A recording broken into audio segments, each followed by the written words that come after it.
সালামু আলাইকুম। আমরা আলোচনা করতেছিলাম বাত নিয়ে। বাতের কয়েকটা প্রকার বলার পরে আমরা বাতের উৎপত্তির কারণ হিসাবে হোমিওপ্যাথিক মেডিসিন নিয়ে আলোচনা করতেছিলাম গত ভিডিওতে আমরা বলতেছিলাম যে বাত কিভাবে হয়েছে।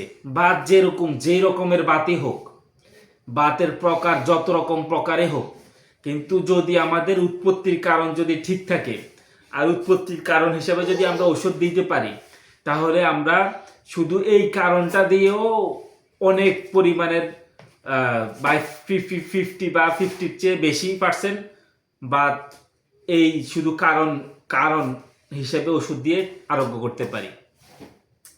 তো এই জন্য আমরা কারণ নিয়ে একটা ভিডিও করে ফেলছি। গত ভিডিওটা হয়েছে, আজকে আমরা কারণ নিয়ে, বাতের উৎপত্তির কারণ নিয়ে আমাদের আজকে দ্বিতীয় ভিডিও।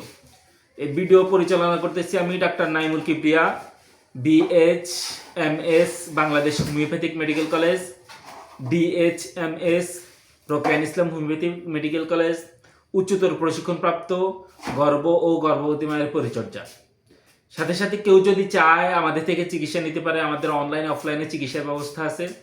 আমাদের অনলাইন এবং অফলাইনে যে কেউ নির্দিষ্ট ভিজিট পরিশোধ করে যে কেউ আমাদের থেকে চিকিৎসা নিতে পারে। আমাদের এই ভিজিট 1000 টাকা, যে কেউ আমাদের থেকে ভিজিট পরিশোধ করে আমাদের থেকে চিকিৎসা নিতে পারে।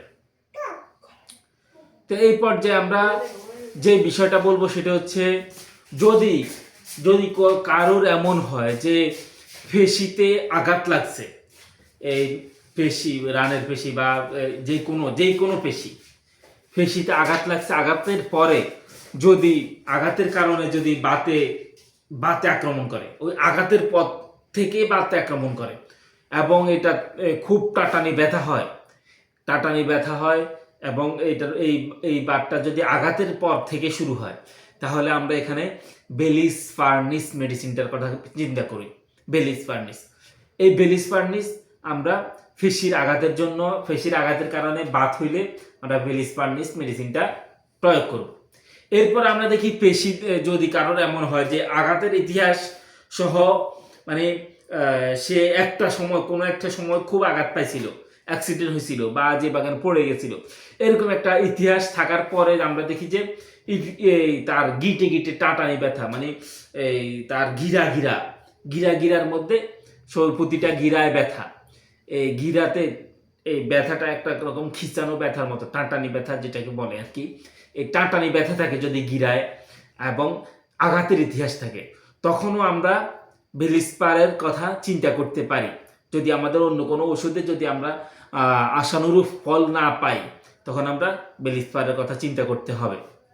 এরপর আমরা দেখি যদি কোনো বৃদ্ধ চাষি, যারা দিনমজুর, এদের যদি পুরাতন বাতের সমস্যা থাকে, বৃদ্ধ চাষি বা পুরাতন দিনমজুর, এদের মধ্যে আমরা দেখি যে এদের মধ্যে বিভিন্ন রকম পরিশ্রমের কারণবশত, আঘাতের কারণবশত, এরকম বিভিন্ন রকম কারণবশত এদের মধ্যে হইতে পারে যে দিনমজুর অনেক পরিশ্রম করছে, এদের মধ্যে ওই আঘাতের একটা ব্যাপার থাকতে পারে।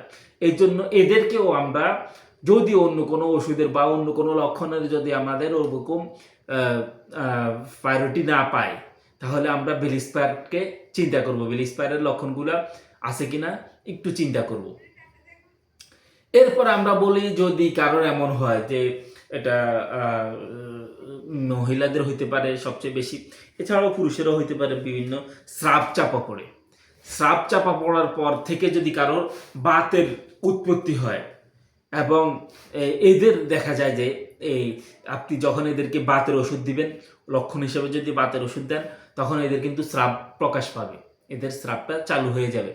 তো এই সময় ভয় পাওয়া যাবে না। ব্যাপার হচ্ছে এখানে আমরা ওই স্রাবের চিকিৎসাটা করলে তার বাতটা ঠিক হয়ে যাবে। অর্থাৎ আমরা ওই যে বিষয়টা আমাদেরকে চিন্তা করতে হবে যে স্রাব চাপা পড়লেও আমাদের বাতের সমস্যা হইতে পারে। কিন্তু যদি আমরা এরকম জানিয়ে যাই যে তার স্রাবের চাপা পড়ছিল, এক সময় স্রাব ছিল, স্রাবটা বন্ধ হয়ে যায়, তার বাতের সমস্যা শুরু হয়েছে, এই স্রাব বন্ধ হয়ে যায় যদি বাতের সমস্যা শুরু হয়, তখন আমরা কেলি আয়োড মেডিসিনটার কথা চিন্তা করব।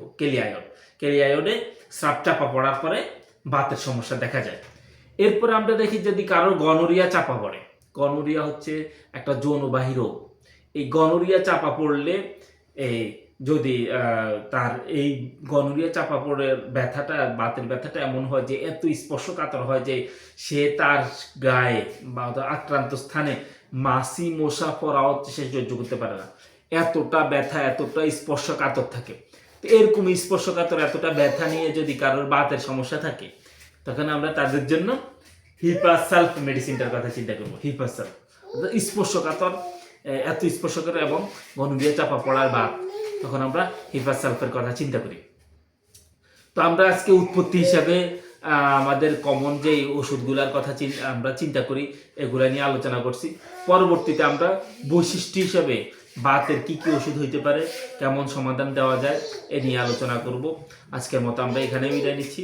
বিদায় নেওয়ার আগে আবার যে বিষয়টা বলবো সেটা হচ্ছে, আমাদের এই বাতের বা যে কোনো ঔষধের যে বিষয়গুলা, এই ওষুধগুলা থেকে কেউ নিজে নিজে ওষুধ প্রয়োগ করার চিন্তা করবেন না, যদি ডাক্তার না হন। যদি ডাক্তার হন যে বুঝে, সে অবশ্যই আমাদের এইগুলা থেকে তার নলেজ বাড়াইতে পারে। কিন্তু যদি যে ডাক্তার না হয়, তো অবশ্যই আমাদের এই ভিডিওগুলা থেকে নিজে নিজে ওষুধ প্রয়োগ করবেন না, কারণ হিতে বিপরীত হতে পারে। কারণ আমরা অনেকগুলা দিক বিবেচনা করে, অনেকগুলা ব্যাপার দেখে তখন আমরা ওষুধ দিয়ে থাকি। এই জন্য আপনি তো হয়তো একটা কারণ পাবেন, হয়তো এই একটা কারণ যদি পুঙ্খানুপুঙ্খানু মিলে যায়, কিছুটা উপশমও হবে, কিন্তু এটা আপনাকে দীর্ঘস্থায়ী কোনো ক্ষতির দিকেও নিয়ে যেতে পারে। কারণ আপনি হয়তো পাওয়ার নির্বাচন করতে পারবেন না, অথবা অন্য কোনো একটা ব্যাপার, যে কোনো একটা ব্যাপার তৈরি হয়ে থাকতে পারে। এই সর্বময় যে বিষয়টা, সেটা হচ্ছে নিজে নিজে ওষুধ প্রয়োগ করা যাবে না। এই বলে আমরা আজকের মতো এখানে বিদায় নিচ্ছি। সালামু আলাইকুম রাহমাতুল্লাহ।